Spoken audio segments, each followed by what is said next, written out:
1-1-3 Երբ ոստիկանությունը մտավ Ալբերտ Ազարյանի տուն, հին շենքի երրորդ հարկում, նրանք գտան մի բան, որը 30 տարի թաքցված էր պետական արխիվներում։ Սեղանի դարակում, փոշոտ թղթերի մեջ, ընկած էր նամակ, գրված դեռս 1996 թվականին։ Այդ նամակում Ազարյանը խնդրում էր օգնություն, ոչ թե իր համար, այլ երիտասարդ մարզիկների համար, ովքեր մարզվում էին քայքայված դահլիճներում։ Բայց այդ նամակին երբեք պատասխան չեկավ։ Ով էր այն մարդը, ում ուղղված էր այդ հուսահատ աղերսը։ Ինչու՞։ Այն մնացավ անպատասխան։ Արդյոք դա պատահական անտեսում էր, թե՞ հաշված քայլ լեգենդին լռության մատնելու համար։ Այսօր մենք կբացահայտենք այն փաստաթղթերը, որոնք ցույց են տալիս ազգային հերոսը մահացավ ոչ թե ծերությունից, այլ համակարգի անտարբերությունից։ 1953 թվականի հուլիսի 16։ Հելսինկի։ Օլիմպիական խաղերի մարմնամարզության մրցումների ֆինալ։ Տասնյակ հազարավոր հայացքներ ծղոտե օղակների վրա կախված մարդու վրա են։ Ալբերտ Ազարյան, 24 տարեկան հայ մարզիկ, կատարում է տարր, որը կփոխի մարմնամարզության պատմությունը։ Նրա մկանները լարված են, ինչպես պողպատե լարեր։ Դահլիճը սառել է։ Բյուրավոր մարդիկ շունչը պահած են սպասում։ Երբ նա ավարտում է իր կատարումը, Ազարյանի խաչ տարրով, որը հետագայում կանվանվի նրա անունով, դահլիճը պայթում է ծափահարություններից։ Ոսկե մեդալ։ Առաջին անգամ Խորհրդային Միության պատմության մեջ հայ մարզիկ դառնում է օլիմպիական չեմպիոն։ Բայց ինչ կին վճարեց այդ փառքի համար այն երիտասարդը, ով ծնվել էր Գյումրիում, հին Լենինականում քաղաքում, որտեղ երեխաները խաղում էին փլատակների մեջ։ Ազարյանի մանկությունը չէր նման հեքիաթի։ Նա ծնվել էր 1929 թվականին, երբ Հայաստանը դեռ վերքերը լիզում էր ցեղասպանությունից։ Նրա ընտանիքը ապրում էր փոքրիկ տանը, հատակը հողից, առաստաղը փայտե տախտակներից։ Հայրը՝ Վազգեն Ազարյանը, աշխատում էր գործարանում 12 ժամ օրը, վաստակելով այնքան փող, որ բավական չէր նույնիսկ հացի համար։ Մայրը՝ Սիրանուշը, կարում էր հագուստներ հարանների համար, լույսի տակ, որը վառվում էր միայն երեկոյան ժամերին։ Փոքրիկ Ալբերտը տեսնում էր, թե ինչպես են ծնողները քրտնաջան աշխատում, բայց երբեք չէին գանգատվում։ Նա տեսնում էր, թե ինչպես է հայրը վերադառնում տուն, ձեռքերը արյունոտ, բայց դեմքին ժպիտ։ Այդ ժպիտը սովորեցրեց նրան երբեք չհանձնվել։ Բայց ով կարող էր պատկերացնել, որ այդ աղքատ տղան մի օր կբարձրացնի Հայաստանի դրոշը աշխարհի գագաթին։ 10 տարեկանում Ալբերտը առաջին անգամ տեսավ մարմնամարզության դահլիճ։ Դա չէր նման այն փայլուն սրահներին, որոնք մենք տեսնում ենք այսօր։ Դա էր հին, խոնավ շենք, կոտրված պատուհաններով, փայտե ծղոտե օղակներով, որոնք կախված էին առաստաղից։ Բայց երբ տղան տեսավ, թե ինչպես են մարզիչները թռչում օդում, նրա սիրտը սկսեց ավելի արագ բաբախել։ Նա մոտեցավ մարզիչ Հրանտ Շահինյանին, ասաց. «Ես ուզում եմ սովորել»։ Շահինյանը նայեց այդ նիհար, բայց վառ աչքերով տղային տեսավ ինչ-որ բան, ինչը չէր տեսել տարիներ շարունակ։ Նա տեսավ կրակ։ Նա տեսավ հաղթելու անսասան ցանկություն։ Բայց նա գիտեր, որ այդ ճանապարհը լի է արյունով, քրտինքով, արցունքներով։ Արդյոք այդ 10 տարեկան տղան պատրաստ էր վճարել այդ գինը։ Առաջին մարզումները էին ճիշտ այնպես, ինչպես Շահինյանը ասել էր, դժոխք։ Ալբերտի ձեռքերը արյունոտում էին ծղոտե օղակներից, նրա մկանները պատռվում էին ցավից, բայց նա երբեք չէր դադարում։ Նա մարզվում էր առավոտյան, մինչ դպրոց, երեկոյան, մինչ ուշ գիշեր։ Նրա ընկերները խաղում էին փողոցում, բայց Ալբերտը կախված էր օղակներից, կրկնելով նույն շարժումները հարյուրավոր անգամ։ Մարզիչը պահանջկոտ էր։ Նա գոռում էր, երբ Ալբերտը թույլ էր տալիս սխալ։ Նա ստիպում էր նրան կրկնել տառերը, մինչ դրանք դառնում էին կատարյալ։ Բայց Շահինյանը նա տեսնում էր, որ այդ տղան ունի ինչ-որ բան հատուկ։ Նա ուներ ներքին ուժ, որը չէր կոտրվում ցավից։ Նա ուներ հոգի, որը չէր հանձնվում դժվարություններին։ Եվ ամենակարևորը, նա ուներ երազ։ 1949 թվականին, երբ Ալբերտը 11 տարեկան էր, սկսվեց Երկրորդ համաշխարհային պատերազմը։ Գյումրին դարձավ ռազմական գոտի։ Գործարանները փակվեցին, մարդիկ սովածություն էին տանում, իսկ մարմնամարզության դահլիճը վերածվեց զինանոցի։ Ալբերտի հայրը զորակոչվեց ռազմաճակատ։ Մայրը մնացավ 3 երեխաների հետ, առանց եկամտի, առանց հույսի։ Բայց Ալբերտը չդադարեցրեց մարզումները։ Նա գտավ հին փայտե տախտակ, կապեց այն ծառին, շարունակեց մարզվել բակում։ Հարանները նայում էին նրան ծիծաղում։ Պատերազմ է, իսկ դու խաղում ես օղակներով։ Բայց Ալբերտը չէր լսում։ Նա գիտեր, որ մի օր պատերազմը կավարտվի, նա պետք է պատրաստ լինի։ Նա գիտեր, որ նրա երազը ավելի մեծ է, քան պատերազմը։ Բայց արդյոք նա գիտեր, որ այդ երազը մի օր կդառնա նրա անեծք։ 1945 թվականին պատերազմը ավարտվեց։ Ալբերտի հայրը վերադարձավ տուն, վիրավոր, բայց կենդանի։ Դահլիճը նորից բացվեց, Ալբերտը վերադարձավ մարզումներին, այժմ 16 տարեկան, ավելի ուժեղ, ավելի վճռական։ Մարզիչ Շահինյանը տեսավ, որ պատերազմը փոխել էր տղային։ Նրա աչքերում այլևս չկար մանկական անմեղություն։ Դրանք էին աչքեր, որոնք տեսել էին սով, ցավ, մահ։ Բայց դրանք նա էին աչքեր, որոնք լի էին վառ հրով։ Շահինյանը որոշեց, եկել է ժամանակը Ալբերտին ուղարկել Մոսկվա, Խորհրդային Միության լավագույն մարմնամարզության դպրոց։ Բայց դա նշանակում էր թողնել ընտանիքը, թողնել տունը, թողնել ամեն ինչ, ինչ նա ճանաչում էր։ Արդյոք 16 տարեկան տղան պատրաստ էր այդ զոհողությանը։ Մոսկվայում Ալբերտը հայտնվեց այլ աշխարհում։ Դահլիճները փայլուն էին, սարքավորումները նոր, մարզիչները խիստ պահանջկոտ։ Բայց ամենադժվարը չէր սարքավորումները կամ մարզումները։ Ամենադժվարը էր միայնությունը։ Նա էր միակ հայը հարյուրավոր ռուս-ուկրաինացի մարզիկների մեջ։ Նրանք նայում էին նրան, ինչպես օտարականի։ Նրանք ծիծաղում էին նրա առոգանության վրա, նրա հագուստի վրա, նրա անունի վրա։ Բայց Ալբերտը լռում էր։ Նա թողնում էր, որ նրա աշխատանքը խոսի իր փոխարեն։ Նա մարզվում էր ավելի քան բոլորը։ Նա մնում էր դահլիճում, երբ մյուսները գնում էին հանգստանալու։ Նա կրկնում էր տարրերը հազարավոր անգամ, մինչ դրանք դառնում էին կատարյալ։ Եվ դանդաղ, շատ դանդաղ, նրանք սկսեցին նրան հարգել։ Նրանք սկսեցին տեսնել, որ այդ հայ տղան ոչ թե թույլ է, այլ ամենաուժեղը։ 1950 թվականին, երբ Ալբերտը 21 տարեկան էր, նա դարձավ Խորհրդային Միության չեմպիոն։ Դա էր առաջին քայլը դեպի օլիմպիական ոսկե մեդալ։ Բայց այդ հաղթանակի գինը էր ավելի բարձր, քան ցանկացած մեդալ։ Նրա ձեռքերը ծածկված էին սպիների հետքերով, նրա ուսերը քրոնիկ ցավով, նրա մարմինը վնասվածքներով, որոնք երբեք ամբողջությամբ չէին բուժվում։ Բայց նա չէր դադարում։ Նա գիտեր, որ օլիմպիական խաղերը մոտենում են, նա պետք է պատրաստ լինի։ Նա գիտեր, որ նա ներկայացնում է ոչ միայն իրեն, այլ ամբողջ Հայաստանը։ Նա գիտեր, որ նրա ուսերին է ամբողջ ազգի հույսը։ Բայց արդյոք նա գիտեր, որ այդ հույսը մի օր կդառնա անտանելի բեռ։ 1953 թվականի հուլիս։ Հելսինկի։ Օլիմպիական խաղեր։ Ալբերտ Ազարյանը քայլում է դեպի ծղոտե օղակներ։ Նրա սիրտը բաբախում է այնքան ուժգնորեն, որ նա կարծես լսում է այն։ Տասնյակ հազարավոր հայացքներ նրա վրա են։ Նա մտածում է իր մայրի մասին, որը նստած է Գյումրիում աղոթում։ Նա մտածում է իր մարզչի մասին, որը նվիրել է իր կյանքը նրան պատրաստելու համար։ Նա մտածում է բոլոր այն հայերի մասին, ովքեր երազում են տեսնել իրենց դրոշը բարձրանալ օլիմպիական մարզադաշտում։ Նա բռնում է օղակները։ Նրա ձեռքերը դողում են, բայց միայն մի վայրկյան։ Հետո նա սկսում է իր կատարումը։ Նրա մարմինը շարժվում է, ինչպես պոեզիա։ Յուրաքանչյուր տառ կատարյալ է։ Եվ հետո, այն պահը, որը կմտնի պատմություն։ Նա կատարում է Ազարյանի խաչ տառ, որը պահանջում է այնպիսի ուժ հավասարակշռություն, որ շատերը հավատում էին, թե դա անհնար է։ Նրա մարմինը կախված է օդում, ձեռքերը տարածված, ինչպես խաչ։ Դահլիճը սառել է։ Ժամանակը կարծես կանգ է առել։ Եվ հետո, պայթյուն ծափահարությունների։ Ոսկե մեդալ։ Ալբերտ Ազարյանը դարձավ օլիմպիական չեմպիոն։ Նա դարձավ հերոս։ Նա դարձավ լեգենդ։ Երբ նա վերադարձավ Հայաստան, ամբողջ Երանը դուրս եկավ նրան դիմավորելու։ Հազարավոր մարդիկ ծափահարում էին, լացում, գրկում նրան։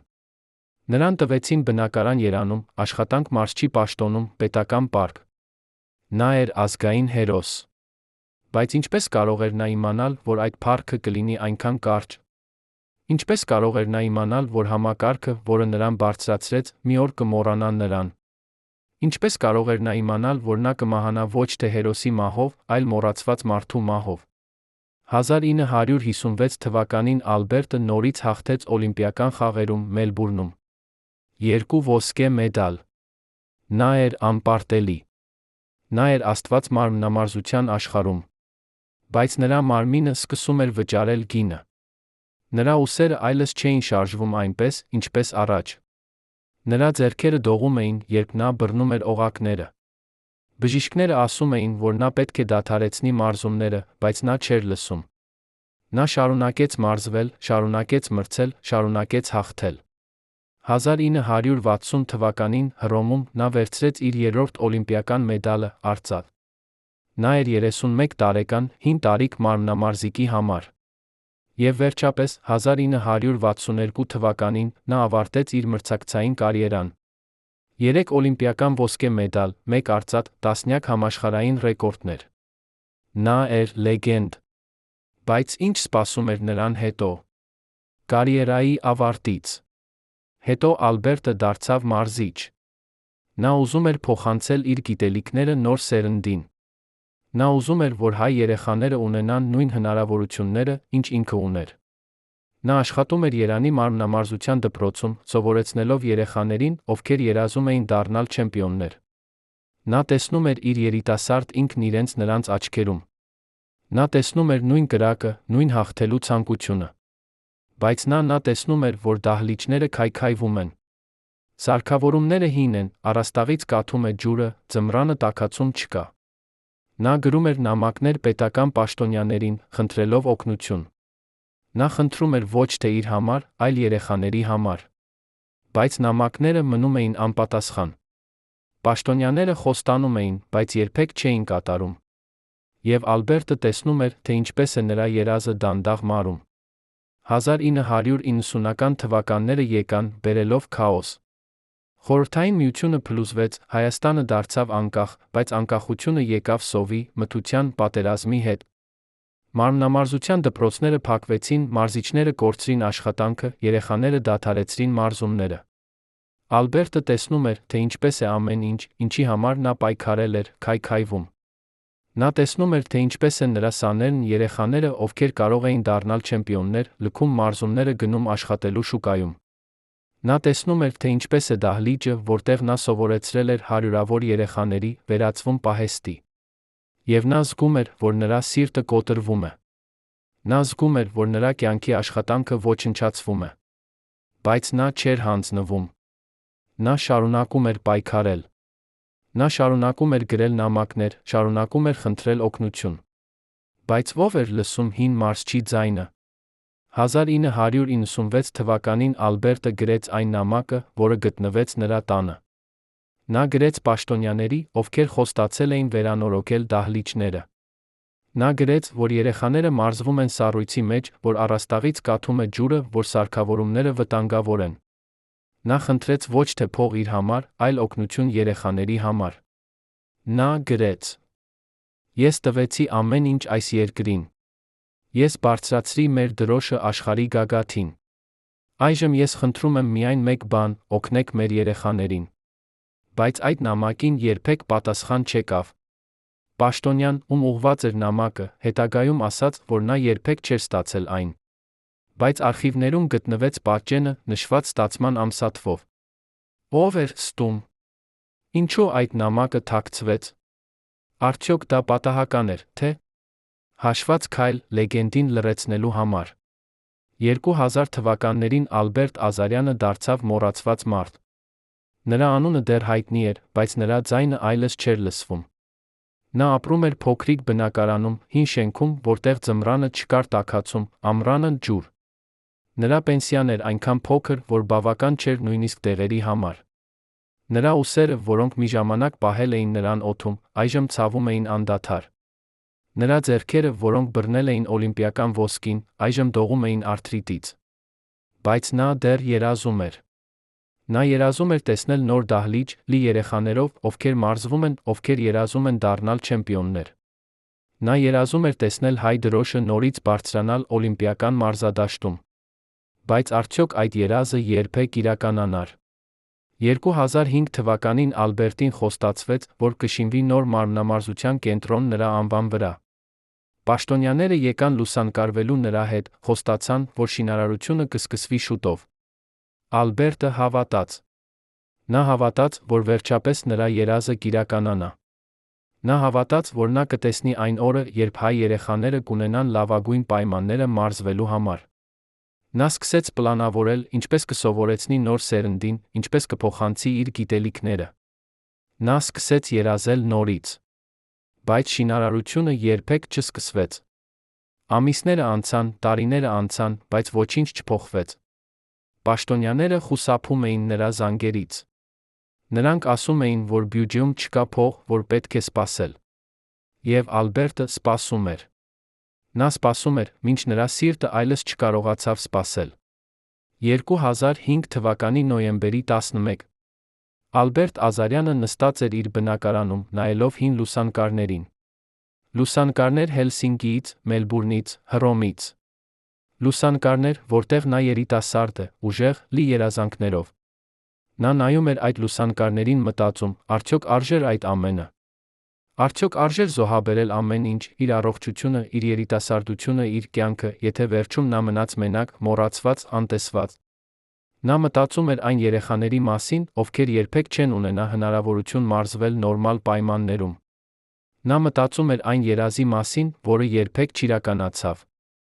Եվ նրա սիրտը, որը տարիներ շարունակ տանել էր անտանելի ցավը, վերջապես չդիմացավ։ Նա մահացավ այնտեղ, իր բնակարանում, մենակ, պահելով ձեռքում լուսանկարը Հելսինկիից։ Նա մահացավ, չտեսնելով իր երազանքը։ Նա մահացավ, մոռացված համակարգի կողմից, որը մի ժամանակ նրան փառաբանել էր։ Բայց ո՞վ էր պատասխանատու այդ ողբերգության համար։ Ո՞վ էր այն մարդը, ով ստացավ նրա նամակը, անտեսեց այն։ Ինչու համակարգը, որը օգտագործեց նրան իր փառքի համար, մոռացավ նրան, երբ նա այլս օգտակար չէր։ Ինչու երկիրը, որի համար նա տվեց ամեն ինչ, չտվեց նրան նույնիսկ արժանապատիվ ծերություն։ Այս հարցերը մնում են անպատասխան։ Բայց մենք կշարունակենք փնտրել պատասխանները։ Մենք կբացահայտենք անունները, կցույց տանք փաստաթղթերը, կպատմենք ճշմարտությունը։ Որովհետև Ալբերտ Ազարյանը արժանի է ճշմարտությանը։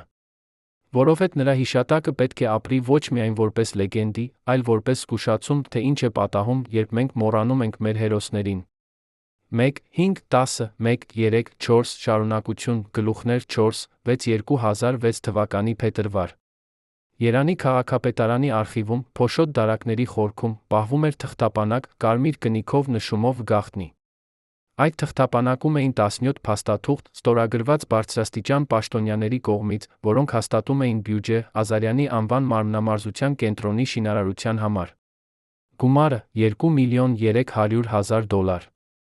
Ստորագրության ամսաթիվը 2004 թվականի մարտի 12։ Բայց եթե փողը հատկացված էր, ինչու է շինարարությունը երբեք չսկսվեց։ Եթե պաշտոնյաները ստորագրել էին, որ անհետացավ այդ հսկայական գումարը։ Արխիվի աշխատակիցը, որը գտավ այդ թղթապանակը 30 տարի անց, ասաց, նա երբեք չէր տեսել այդպիսի փաստաթուղթ։ Ավելին, այն չէր գրանցված պաշտոնական ռեեստրում։ Կարծես ինչ-որ մեկը փորձել էր ջնջել դրա գոյության յուրաքանչյուր հետք։ Ո՞վ էր այդ մարդը, ով ուներ իշխանություն թաքցնելու պետական փաստաթուղթ։ Եվ ամենակարևորը, որ գնաց այդ $2 միլիոն։ Երբ լրագրողները սկսեցին հետաքննել այդ գործը, նրանք հայտնաբերեցին ինչ-որ բան ավելի մութ։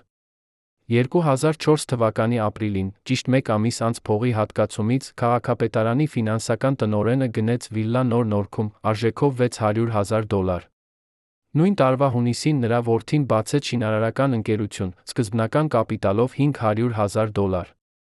Նույն տարվա սեպտեմբերին քաղաքապետի տեղակալը ուղարկեց իր 3 երեխաներին ուսանելու Շվեյցարիա, մասնավոր համալսարան, որտեղ տարեկան ուսումնավճարը կազմում էր $70,000 մեկ ուսանողի համար։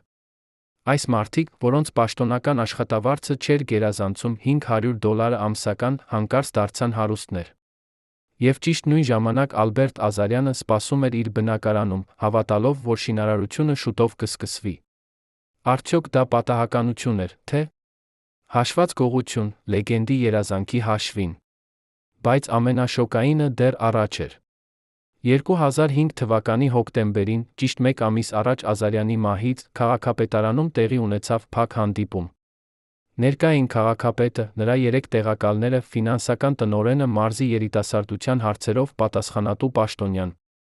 Այդ հանդիպման արձանագրությունը, որը հետագայում արտահոսեց, պարունակում էր մեկ նախադասություն, որը բացատրում է ամեն ինչ։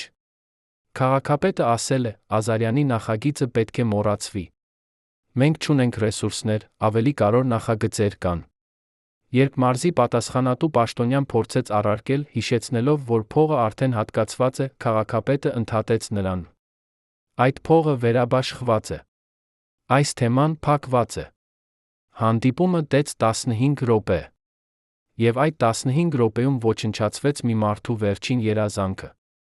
Ով տվեց քաղաքապետին իրավունք որոշելու, թե ով արժանի է երազանքի իրականացմանը, ով ոչ։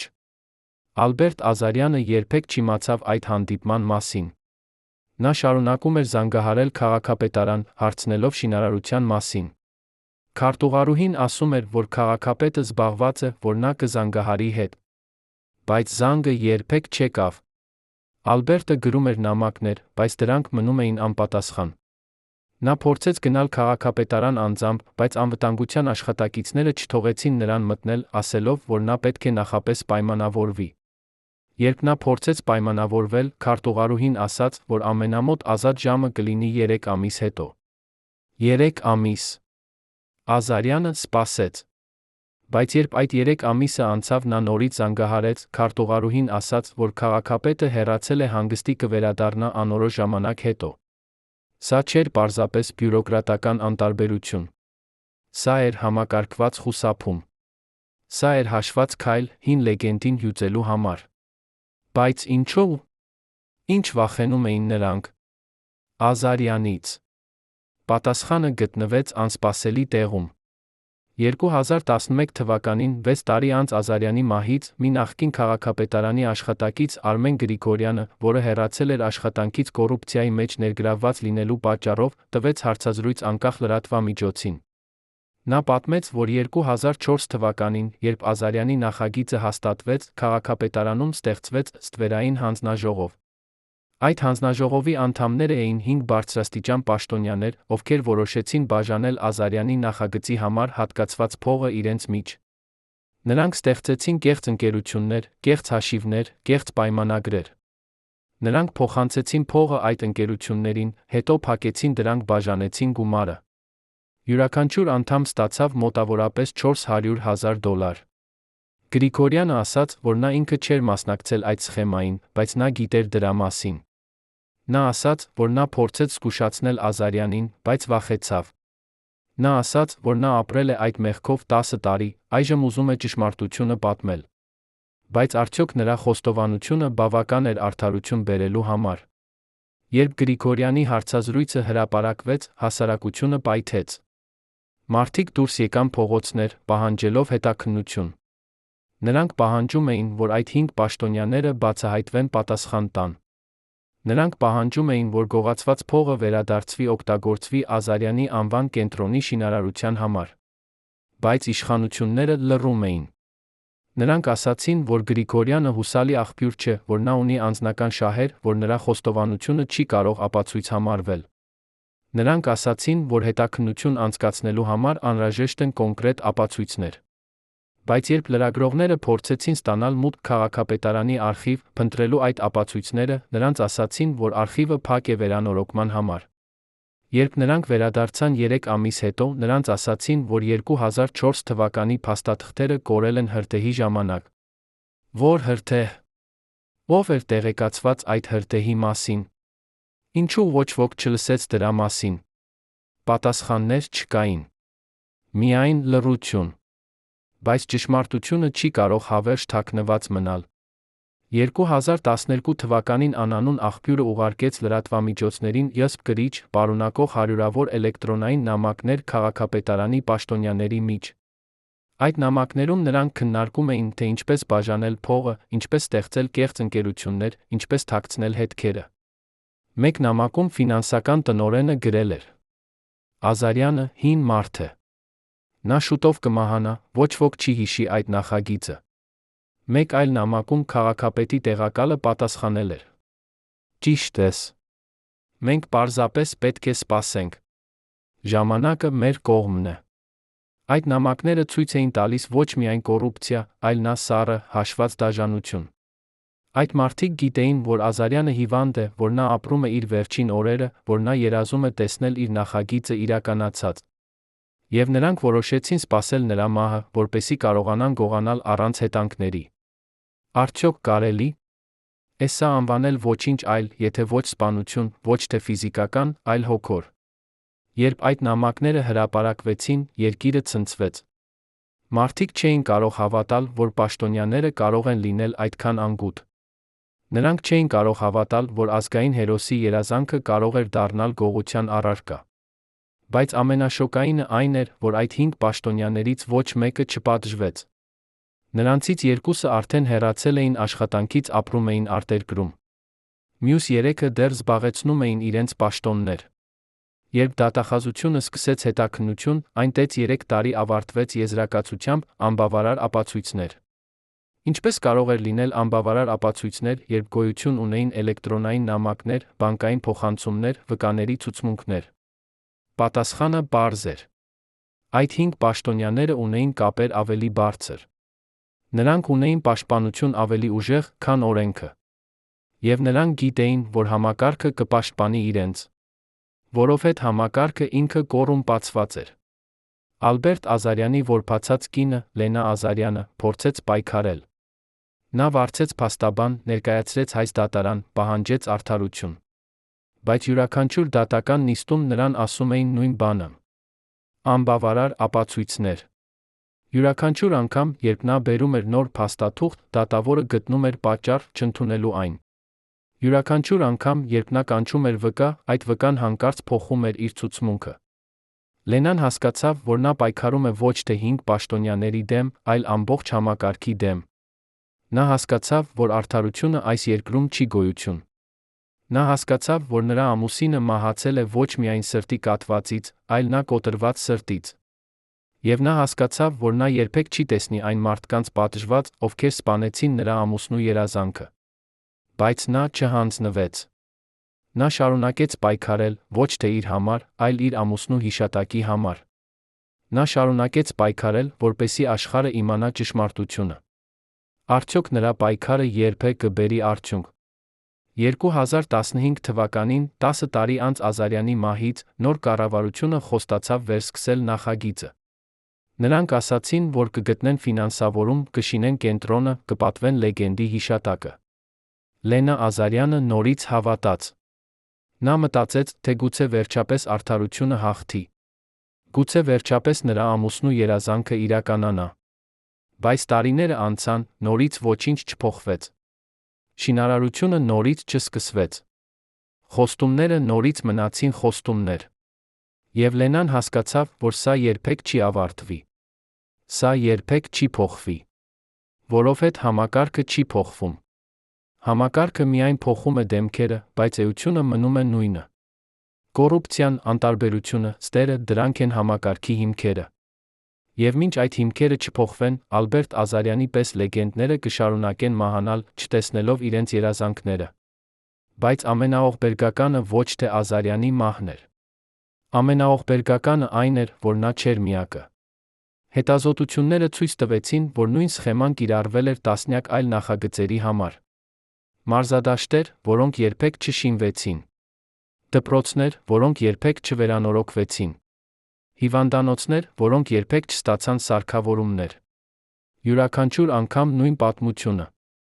Փողը հատկացվում է, պաշտոնյաները ստորագրում են, բայց աշխատանքը երբեք չկատարվում։ Եվ յուրաքանչյուր անգամ փողը անհետանում է, վերածվելով վիլլաների, ավտոմեքենաների, արտասահմանյան հաշիվների։ Յուրաքանչյուր անգամ մարդիկ սպասում են, հույս ունենում, հավատում։ Եվ յուրաքանչյուր անգամ նրանք դավաճանվում են։ Սա չէր պարզապես կոռուպցիա։ Սա էր համակարգված թալան, ազգի հաշվին։ Սա էր հանցագործություն, ապագայի դեմ։ Եվ ամենավատը, ոչ ոք չէր պատժվում։ Ոչ ոք չէր պատասխանատվություն կրում։ Ոչ ոք չէր հետ վերադարձնում գողացածը։ 2019 թվականին Լենա Ազարյանը մահացավ 86 տարեկան հասակում։ Նա մահացավ նույն բնակարանում, որտեղ մահացել էր նրա ամուսինը։ 2019 թվականին Նա մահացավ, դեռ պահելով ձեռքում իր ամուսնու լուսանկարը։ Նա մահացավ, չտեսնելով արդարություն։ Նա մահացավ, չտեսնելով այն կենտրոնը, որի համար նրա ամուսինը պայքարել էր։ Բայց նրա վերջին խոսքերը, ըստ նրա հարանի ասացի, եղան. «Ասացեք մարդկանց ճշմարտությունը։ Ասացեք նրանց, թե ինչ արեցին իմ Ալբերտի հետ։ Թող նրանք իմանան, թող նրանք հիշեն, թող նրանք երբեք չմոռանան։ Եվ մենք չենք մոռանա։ Մենք կպատմենք այդ պատմությունը նրանց երեխաներին, նրանց թոռներին, նրանց ծոռներին։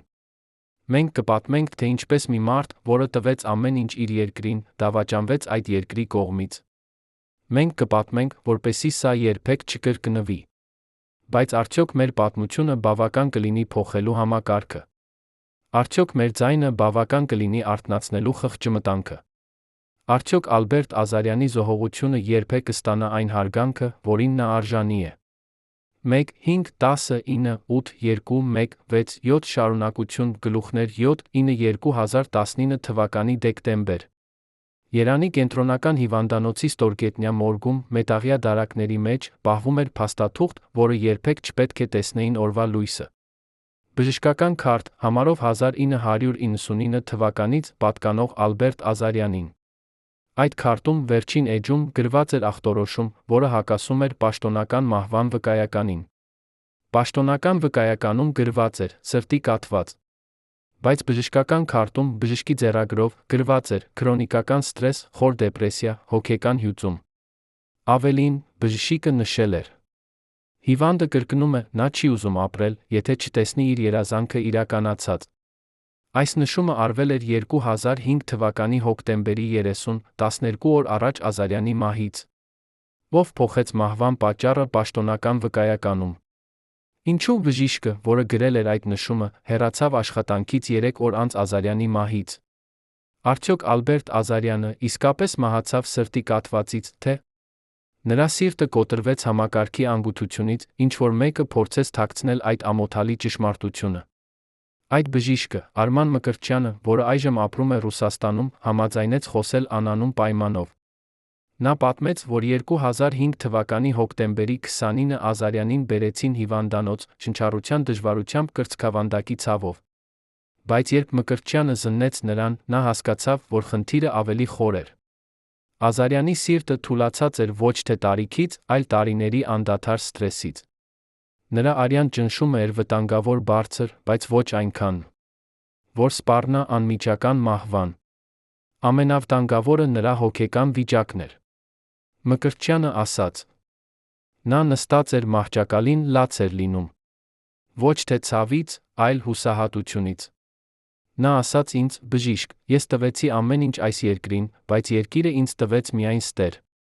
Մկրտչյանը գրեց իր եզրակացությունը, նշելով, որ հիվանդը կարիք ունի ոչ միայն սրտի բուժման, այլ նա հոգեբանական օգնության։ Բայց 3 օր անց, երբ նա վերադարձավ հիվանդանոց, նրան կանչեցին տնօրենի գրասենյակ, ասացին, որ նա պետք է ջնջի այդ նշումները բժշկական քարտից։ Երբ նա հարցրեց, ինչու, տնօրենը պատասխանեց. «Սա պետական հարց է։ Դու չես հասկանում քաղաքականությունը»։ Մկրտչյանը հրաժարվեց ջնջել։ Նա ասաց, որ նա բժիշկ է, ոչ թե քաղաքական գործիչ, նրա պարտականությունն է գրել ճշմարտությունը։ Հաջորդ օրը նրան տվեցին ընտրություն, կամ հեռանալ կամ ընտիր, կամ հեռացվել կարգապահական տույժով։ Նա ընտրեց առաջինը։ Նա հեռացավ, վերցրեց իր ընտանիքը, գնաց Ռուսաստան։ Բայց նախքան հեռանալը, նա արեց մի բան, որը կարող էր նրան բանտ նետել։ Նա պատճենեց Ազարյանի բժշկական քարտը, թաքցրեց այն։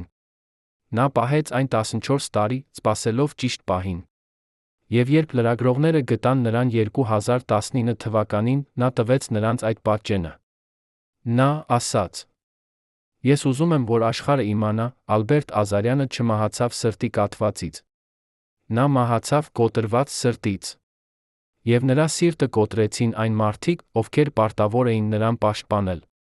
Բայց ո՞վ էին այդ մարդիկ, ովքեր ուներ իշխանություն ճնշելու բժշկի վրա, փոխելու բժշկական փաստաթղթեր։ Ինչու նրանք այդքան վախենում էին ճշմարտությունից։ Պատասխանը գտնվեց այն տեղում, որտեղ ոչ ոք չէր փնտրում։ 2005 թվականի նոյեմբերի 12, 1 օր անց Ազարյանի մահից, քաղաքապետարանում տեղի ունեցավ արտակարգ հանդիպում։ Ներկա էին քաղաքապետը, նրա իրավաբանական խորհրդականը, հասարակայնության հետ կապերի ղեկավարը, մամուլի քարտուղարը։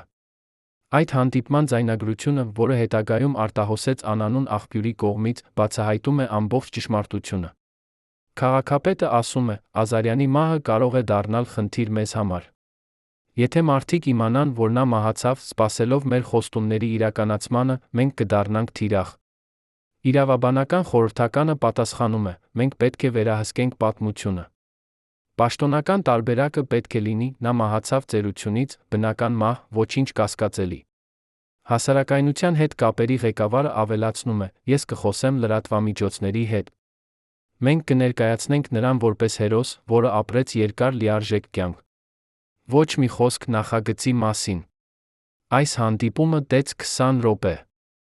Եվ այդ 20 րոպեում նրանք որոշեցին ոչ միայն թաքցնել ճշմարտությունը, այլ նա վերաշարադրել պատմությունը։ Հաջորդ օրը բոլոր պետական լրատվամիջոցները հրապարակեցին նույն պատմությունը։ Ազգային հերոս Ալբերտ Ազարյանը մահացավ 86 տարեկան հասակում, բնական մահով։ Ոչ մի խոսք նրա պայքարի մասին։ Ոչ մի խոսք խոստումների մասին։ Ոչ մի խոսք դավաճանության մասին։ Միայն գեղեցիկ խոսքեր նրա մասին, որպես օլիմպիական չեմպիոնի, որպես լեգենդի, որպես հերոսի։ Հուղարկավորության ժամանակ քաղաքապետը ելույթ ունեցավ։ Նա խոսեց Ազարյանի մեծ ներդրման մասին, նրա անմահ ժառանգության մասին։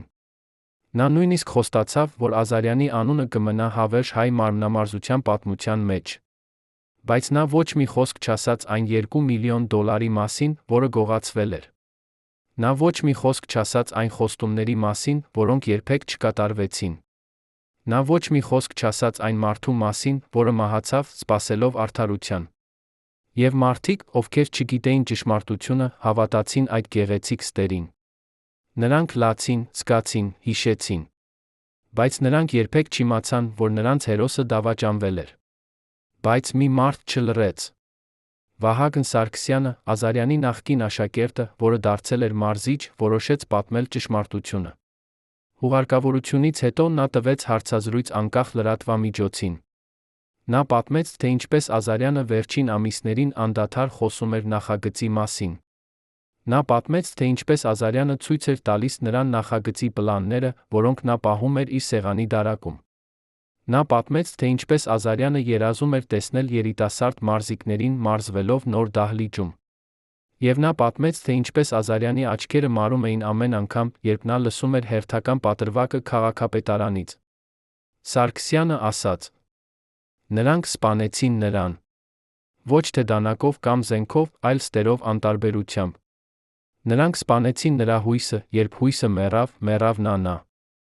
Այս հարցազրույցը հրապարակվեց փոքրիկ օնլայն կայքում, որը ոչ ոք չէր կարդում։ Պետական լրատվամիջոցները անտեսեցին այն։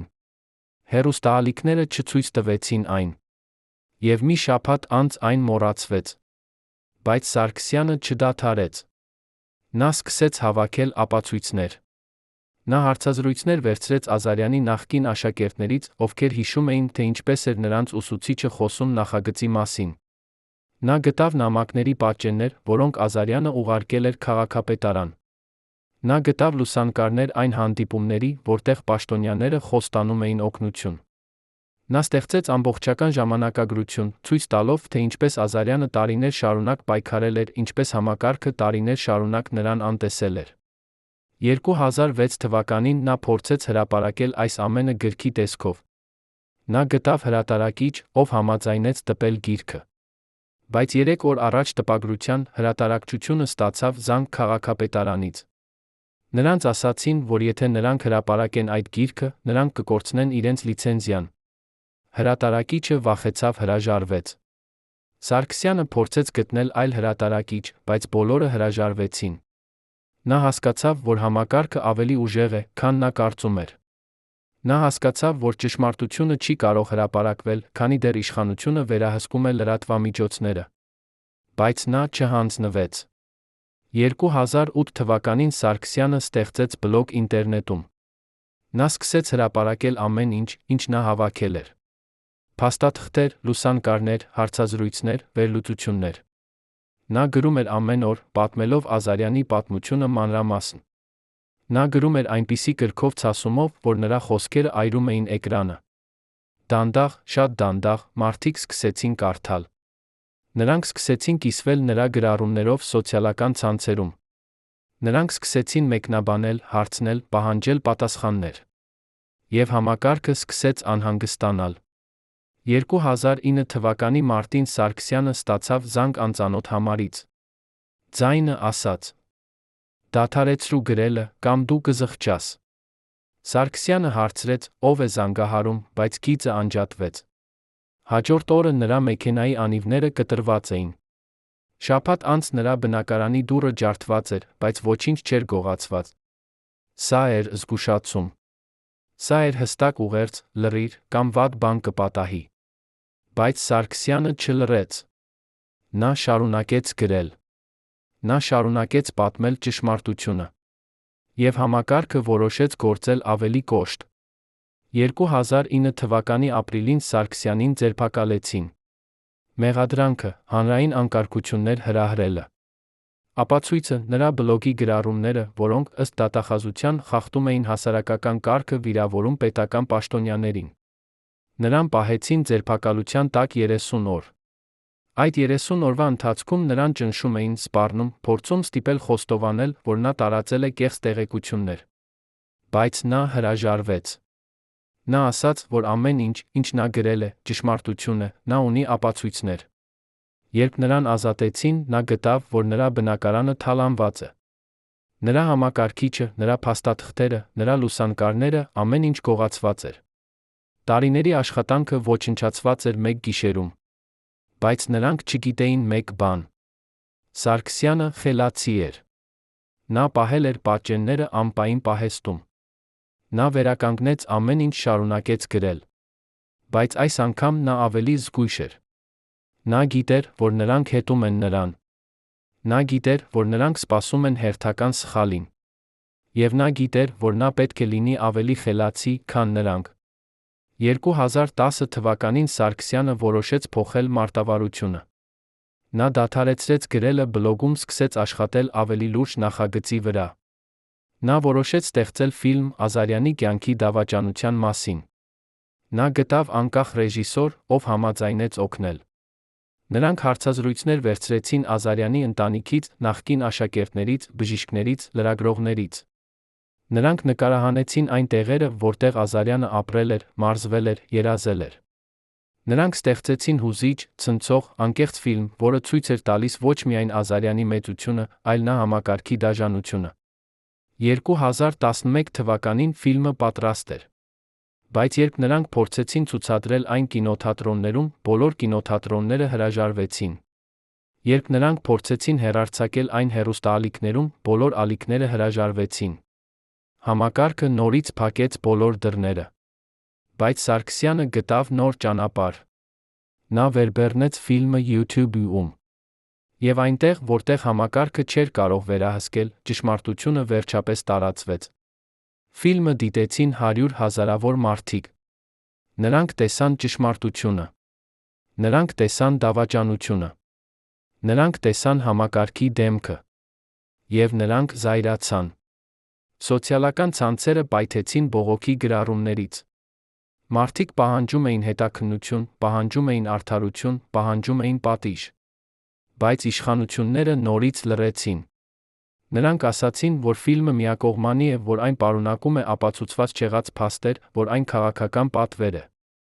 Նրանք ասացին, որ նրանք չեն կարող մեկնաբանել յուրաքանչյուր անհիմն մեղադրանք։ Եվ նորից ոչինչ չփոխվեց։ Բայց Սարգսյանը չհանձնվեց։ Նա շարունակեց պայքարել։ Նա շարունակեց պատմել ճշմարտությունը։ Նա շարունակեց հավատալ, որ մի օր արդարությունը կհաղթի։ Բայց արդյոք այդ օրը երբ է կգա։ Արդյոք Ալբերտ Ազարյանի զոհողությունը երբ է կստանա այն ճանաչումը, որին նա արժանի է։ Արդյոք այն մարդիկ, ովքեր դավաճանեցին նրան, երբ է կպատժվեն։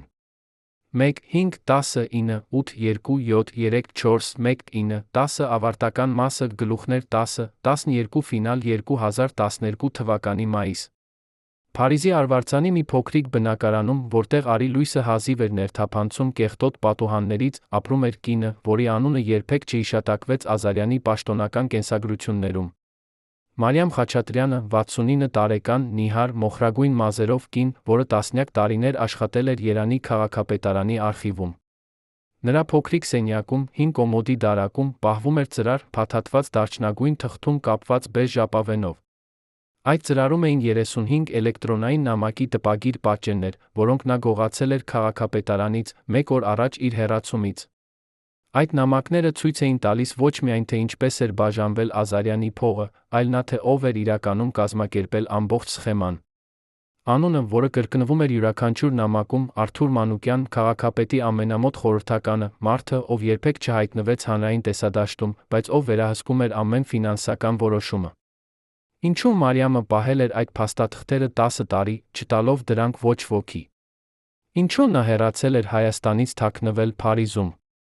Եվ ամենակարևորը, ինչու նա այժմ, 10 տարի անց, որոշեց խոսել։ Մարիամը պատմեց իր պատմությունը անանուն լրագրողի, ով գտավ նրան երկարատ որոնումներից հետո։ Նա ասաց, որ 2004 թվականին, երբ Ազարյանի նախագծի փաստաթղթերը անցան նրա սեղանով, նա անմիջապես նկատեց անհամապատասխանություններ։ Ֆինանսական հատկացումները չէին համապատասխանում պաշտոնական բյուջեին։ Ստորագրությունները չէին համապատասխանում ամսաթվերին։ Եվ ամենակասկածելին, բոլոր փոխանցումները արվում էին ընկերությունների, որոնք ստեղծվել էին միայն մի քանի շաբաթ առաջ։ Նա սկսեց հետաքննել։ Նա գտավ, որ այդ ընկերությունների տնօրենները էին անծանոթ մարդիկ, հիմնականում տարեց կանայք տղամարդիկ, ովքեր ապրում էին հեռավոր գյուղերում, ովքեր, երբ նրանց հարցրին, ասացին, որ նրանք երբեք չեն լսել այդ ընկերությունների մասին։ Նրանք էին հոգիներ մարդիկ, որոնց անունները օգտագործվում էին կեղծ փաստաթղթերում։ Մարիամը հասկացավ, որ նա հայտնաբերել էր մեծ կոռուպցիոն սխեմա։ Բայց երբ նա փորձեց զեկուցել իր վերադասին, նրան ասացին լռել մոռանալ այն, ինչ տեսել է։ Բայց Մարիամը չէր կարող մոռանալ։ Նա գիտեր Ալբերտ Ազարյանի պատմությունը։ Նա հիշում էր, թե ինչպես էր նրա հայրը տարել նրան տեսնելու Ազարյանի կատարումները հեռուստացույցով։ Նա հիշում էր, թե ինչպես էր նրա սիրտը բաբախում, երբ Ազարյանը կատարում էր իր անմահը խաչը։ Նա չէր կարող թույլ տալ, որ այդ լեգենդը դավաճանվի։ Այդ պատճառով նա սկսեց գաղտնի պատճենել փաստաթղթերը։ Ամեն օր, երբ գրասենյակը դատարկ էր, նա տպում էր մի քանի էջ թաքցնում դրանք իր պայուսակում։ 3 ամիս տեց, մինչ նա հավաքեց ամբողջական ապացույցները։ Բայց նույն ժամանակ ինչ-որ մեկը նկատեց նրա անսովոր վարքագիծը։ Մի առավոտ, երբ նա եկավ աշխատանք, նրա սեղանը դատարկ էր։ Բոլոր նրա փաստաթղթերը, բոլոր նրա ֆայլերը անհետացած էին։ Նրան կանչեցին տնօրենի գրասենյակ, ասացին, որ նա ազատվում է կազմակերպչական վերակառուցման պատճառով։ Նրան տվեցին 2 ժամ հավաքել իր անձնական իրերը, հեռանալ։ Նա գիտեր, որ սա չէր պատահականություն։ Նա գիտեր, որ նրանք գիտեին։ Մարիամը վախեցավ։ Նա վախեցավ ոչ միայն իր համար, այլ նա իր ընտանիքի համար։ Նա ուներ 2 երեխա, 14-16 տարեկան։ Նա չէր կարող ռիսկի ենթարկել նրանց։ Այդ պատճառով նա որոշեց լռել, հեռանալ։ Նա վաճառեց իր բնակարանը, վերցրեց երեխաներին, գնաց Ֆրանսիա, որտեղ ապրում էր նրա քույրը։ Նա սկսեց նոր կյանք, աշխատելով սրճարանում, ապրելով փոքրիկ բնակարանում, փորձելով մոռանալ այն, ինչ տեսել էր։ Բայց նա չէր կարող մոռանալ։ Ամեն գիշեր նա տեսնում էր երազներում Ազարյանի դեմքը։ Ամեն գիշեր նա լսում էր նրա ձայնը, հարցնելով, ինչու նա լռեց։ 10 տարի նա ապրեց այդ մեղքով։ 10 տարի նա պահեց այդ գաղտնիքը։ Բայց երբ նա տեսավ Վահագն Սարգսյանի ֆիլմը YouTube-ում, երբ նա տեսավ, թե ինչպես է մի մարդ ռիսկի ենթարկում իր կյանքը, պատմելու ճշմարտությունը, նա հասկացավ, որ եկել է ժամանակը նա իր խոսելու։ Նա կապվեց Սարգսյանի հետ, տվեց նրան այն փաստաթղթերը, որոնք նա պահել էր 10 տարի։ Երբ Սարգսյանը տեսավ այդ փաստաթղթերը, նա հասկացավ, որ վերջապես ունի այն ապացույցը, որը կարող է ամեն ինչ փոխել։ Այդ փաստաթղթերը ցույց էին տալիս ոչ միայն գողությունը, այլ նա ամբողջ շղթան, ով տվեց հրամանը, ով կատարեց այն, ով ստացավ փողը։ Եվ ամենակարևորը, դրանք ցույց էին տալիս, որ Արթուր Մանուկյանը չէր միակ մեղավորը։ Նա էր միայն կազմակերպիչը։ Իրական որոշումները կայացնում էր ավելի բարձր մակարդակում, նախարարությունում, կառավարությունում, նույնիսկ նախագահի աշխատակազմում։ Ազարյանի գործը չէր մեկ մարդու կամ մի խմբի հանցագործություն։ Դա էր համակարգային կոռուպցիա, որը ներթափանցել էր պետության բոլոր մակարդակները։ Սարգսյանը հասկացավ, որ նա պայքարում է ոչ թե մի քանի պաշտոնյաների դեմ, այլ ամբողջ համակարգի դեմ։ Բայց նա հասկացավ, որ այժմ նա ունի զենք՝ ճշմարտությունը։ Եվ նա պատրաստ էր օգտագործել այն։ 2012 թվականի հոկտեմբերին Սարգսյանը հրապարակեց երկրորդ ֆիլմը՝ Ազարյանի գործը, համակարգի դավաճանությունը։ Այս ֆիլմը ավելի երկար էր, ավելի մանրամասն, ավելի ցնցող։ Այն պարունակում էր Մարիամի հարցազրույցը, փաստաթղթերի պատճենները, բանկային փոխանցումների վերլուծությունը, անունների ցանկը։ Այն անվանում էր յուրաքանչյուր մեղավորի անունը՝ Արթուր Մանուկյանից մինչ նախարարներ, նախագահական խորհրդականներ։ Այն ցույց էր տալիս ամբողջ սխեման, քայլ առ քայլ, դոլար առ դոլար։ Եվ այն ավարտվում էր հարցով, եթե նրանք դա արեցին Ազարյանի հետ, քանի՞ այլ հերոսների հետ են նրանք արել նույնը։ Ֆիլմը տարածվեց ինչպես հրթեհ։ Մեկ շաբաթում այն դիտեցին 500,000 մարդ։ Երկու շաբաթում 1 միլիոն։ Մեկ ամսում 3 միլիոն։ Սոցիալական ցանցերը պայթեցին։ Մարդիկ դուրս եկան փողոցներ։ Նրանք պահանջում էին ոչ միայն հետաքննություն, այլ նա հրաժարական, բոլոր անվանված պաշտոնյաների։ Նրանք պահանջում էին արդարություն։ Եվ այս անգամ իշխանությունները չէին կարող լռել։ Կառավարությունը հայտարարեց, որ կստեղծվի հատուկ հանձնաժողով՝ հետաքննելու Ազարյանի գործը։ Նրանք խոստացան, որ բոլոր մեղավորները կբացահայտվեն, կպատժվեն։ Նրանք խոստացան, որ գողացված փողը կվերադարձվի, կօգտագործվի Ազարյանի անվան կենտրոնի շինարարության համար։ Մարդիկ ուզում էին հավատալ։ Նրանք ուզում էին հավատալ, որ վերջապես ճշմարտությունը հաղթեց։ Բայց Սարգսյանը չէր հավատում։ Նա տեսել էր չափազանց շատ խոստումներ, որոնք երբեք չկատարվեցին։ Նա տեսել էր չափազանց շատ հետաքննություններ, որոնք ավարտվեցին անբավարար ապացույցներով։ Նա գիտեր, որ համակարգը կփորձի նորից ամեն ինչ թաքցնել։ Եվ նա ճիշտ էր։ Հանձնաժողովը աշխատեց 6 ամիս։ Նրանք հարցաքննեցին տասնյակ վկաներ, ուսումնասիրեցին հարյուրավոր փաստաթղթեր, անցկացրին բազմաթիվ փորձաքննություններ։ Եվ վերջում նրանք հրապարակեցին եզրակացություն, որը ասում էր՝ գտնվել են որոշ անհամապատասխանություններ, բայց անբավարար ապացույցներ կան քրեական գործ հարուցելու համար։ Նորից նույն պատասխանը։ Նորից նույն ստերը։ Բայց այս անգամ մարդիկ չընդունեցին այն։ Բողոքները շարունակվեցին։ Ավելի ուժեղ, ավելի զայրացած, ավելի համախմբված։ Մարդիկ պահանջում էին ոչ միայն արդարություն Ազարյանի համար, այլ նա համակարգի փոփոխություն։ Նրանք պահանջում էին ավարտել կոռուպցիան, ավարտել անպատժելիությունը, ավարտել ստերը։ Եվ դանդաղ, շատ դանդաղ, ինչ-որ բան սկսեց փոխվել։ 2013 թվականին Արթուր Մանուկյանը հեռացավ իր պաշտոնից։ Պաշտոնական պատճառը՝ առողջական խնդիրներ։ Բայց բոլորը գիտեին իրական պատճառը։ 2014 թվականին երկու նախկին քաղաքապետարանի պաշտոնյաներ ձերբակալվեցին կոռուպցիայի մեղադրանքներով։ Ոչ Ազարյանի գործով, այլ գործերով, բայց դա էր սկիզբը։ 2015 թվականին կառավարությունը հայտարարեց, որ կհատկացվի նոր բյուջե Ազարյանի անվան կենտրոնի համար։ Բայց Լենա Ազարյանը չտեսավ այն։ Նա մահացել էր մի տարի առաջ։ Նա մահացել էր, չտեսնելով արդարություն։ Նա մահացել էր, չտեսնելով իր ամուսնու երազանքը իրականացած։ 2016 թվականին շինարարությունը վերջապես սկսվեց։ 12 տարի անց առաջին խոստումից, 11 տարի անց Ազարյանի մահից, վերջապես բուլդոզերները եկան սկսեցին պեղել հողը։ Մարդիկ եկան դիտելու։ Նրանք լացում էին ուրախությունից, ցավից միաժամանակ։ Ուրախությունից, որովհետև վերջապես երազանքը սկսում էր իրականանալ։ Ցավից, որովհետև Ազարյանը չէր այնտեղ, տեսնելու այն։ Վահագն Սարգսյանը կանգնած էր շինհրապարակի եզրին նայում։ Նրա աչքերը լի էին արցունքներով։ Նա մտածում էր իր ուսուցչի մասին, մարդու, ով սովորեցրեց նրան երբեք չհանձնվել։ Նա մտածում էր Լենա Ազարյանի մասին, կնոջ, ով պայքարեց մինչ վերջ։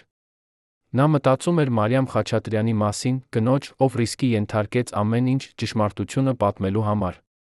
Եվ նա մտածում էր բոլոր այն մարդկանց մասին, ովքեր հավատացին, պայքարեցին, չհանձնվեցին։ Նա մտածում էր, որ այս հաղթանակը պատկանում է նրանց բոլորին։ Բայց նա մտածում էր, որ այս հաղթանակը եկավ չափազանց ուշ։ Չափազանց ուշ Ազարյանի համար։ Չափազանց ուշ Լենայի համար։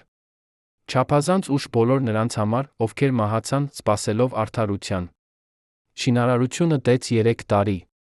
2019 թվականի սեպտեմբերին Ալբերտ Ազարյանի անվան մարմնամարզության ազգային կենտրոնը բացվեց։ Դա էր գեղեցիկ, ժամանակակից, լավ սարքավորված շենք, լի լույսով հույսով։ Բացման արարողությանը ներկա էին հարյուրավոր մարդիկ, պաշտոնյաներ, մարզիչներ, մարզիկներ, լրագրողներ, պարզ քաղաքացիներ։ Նրանք խոսեցին Ազարյանի մեծության մասին, նրա ժառանգության մասին, նրա անմահության մասին։ Նրանք խոսեցին, թե ինչպես է այս կենտրոնը կդառնա նոր սերնդի համար տաճար, որտեղ նրանք կսովորեն, կմարզվեն, կերազեն։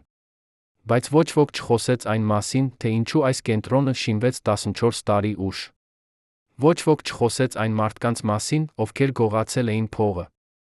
Ոչ ոք չխոսեց այն համակարգի մասին, որը դավաճանեց լեգենդին։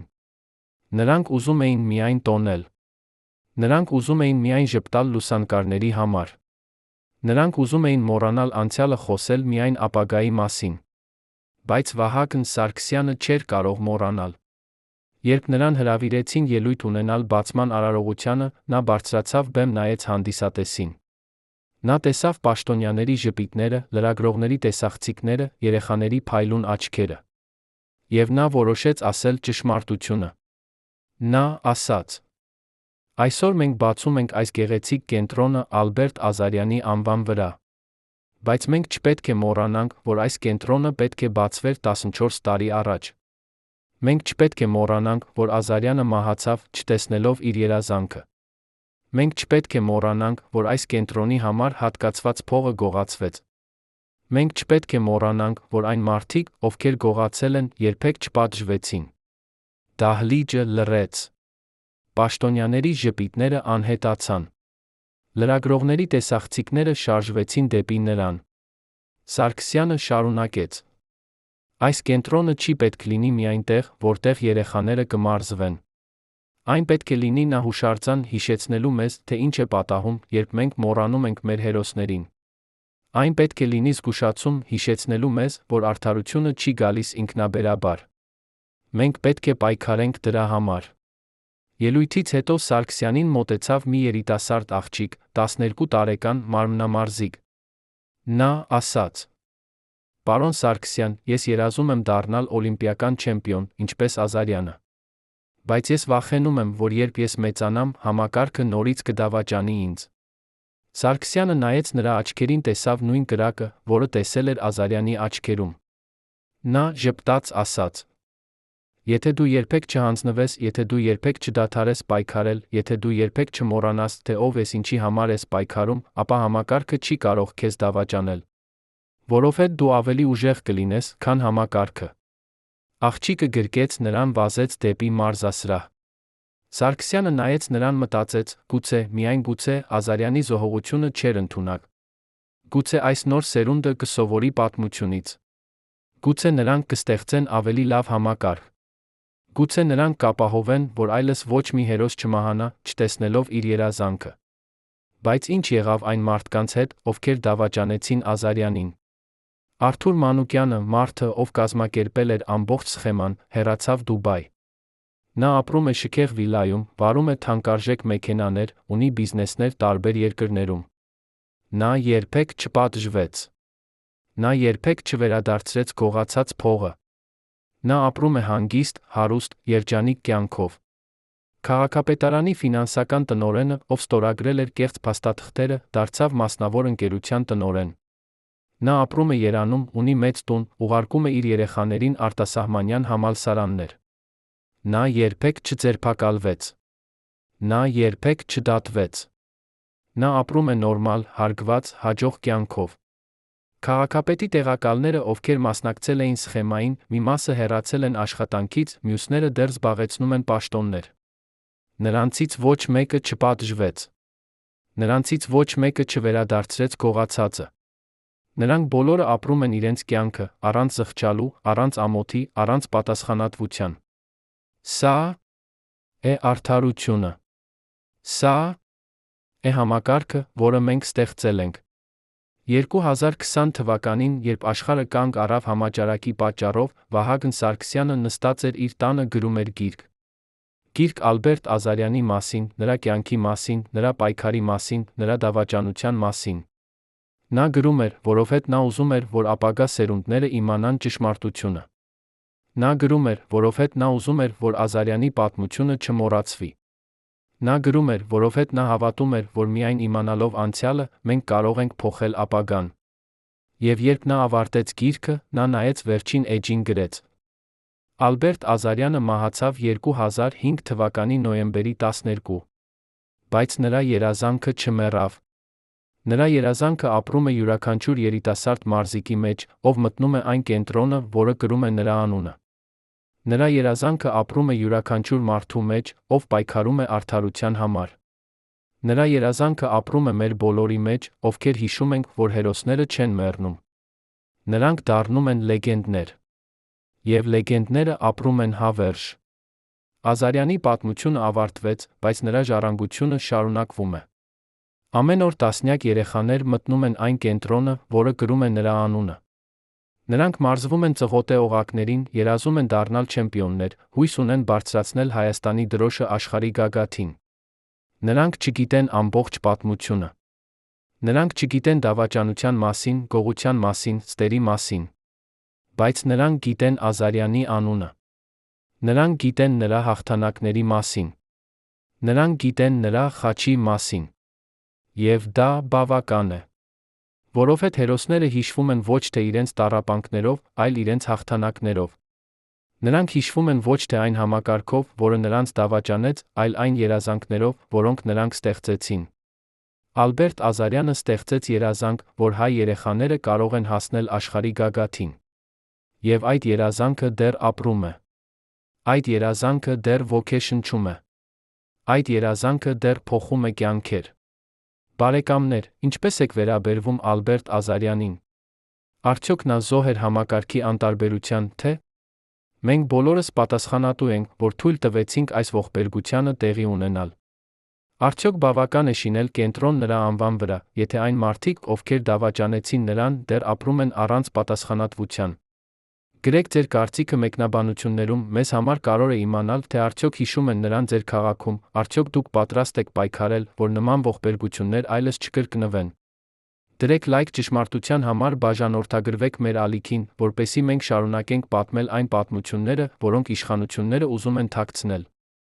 Միայն միասին մենք կարող ենք փոխել համակարգը։ Միայն միասին մենք կարող ենք ապահովել, որ մեր հերոսները երբեք այլևս չդավաճանվեն։